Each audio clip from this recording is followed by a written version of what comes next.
બ્રાઝિલમાં કુદરતનો પ્રકોપ. મુશળધાર વરસાદ અને ભૂસ્ખલનને કારણે 30 લોકોના મોત, અનેક લોકો ગાયબ.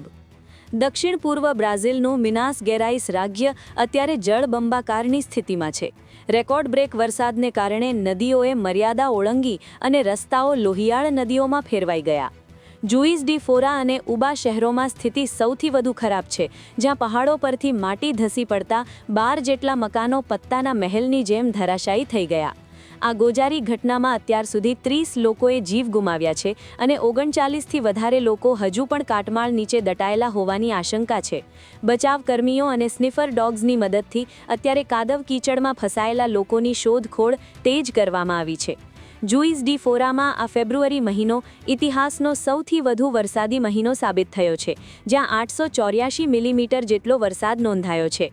શહેરના મેયરે ઇમરજન્સી જાહેર કરી અને અંદાજે 3000થી વધુ લોકોને સુરક્ષિત સ્થળે ખસેડવામાં આવ્યા છે. બ્રાઝિલના રાષ્ટ્રપતિ લુઇઝ ઇનાસિયો લુલા દા સિલ્વાએ માનવીય સહાય અને પુનઃનિર્માણ માટે પૂરજોશમાં કામગીરી કરવા આદેશ આપ્યો છે. નિષ્ણાતો આ ભયાનક પૂર અને લેન્ડસ્લાઇડ પાછળ ક્લાઇમેટ ચેન્જને મુખ્ય કારણ ગણાવી રહ્યા છે. કુદરતના આ રૌદ્ર સ્વરૂપે સમગ્ર દેશને હચમચાવી દીધો છે. શું તમે પણ માનો છો કે વિકાસના નામે આંધળી દોટ અને કુદરત સાથે થતા ચેડા માનવજાતને ભારે પડી રહ્યા છે?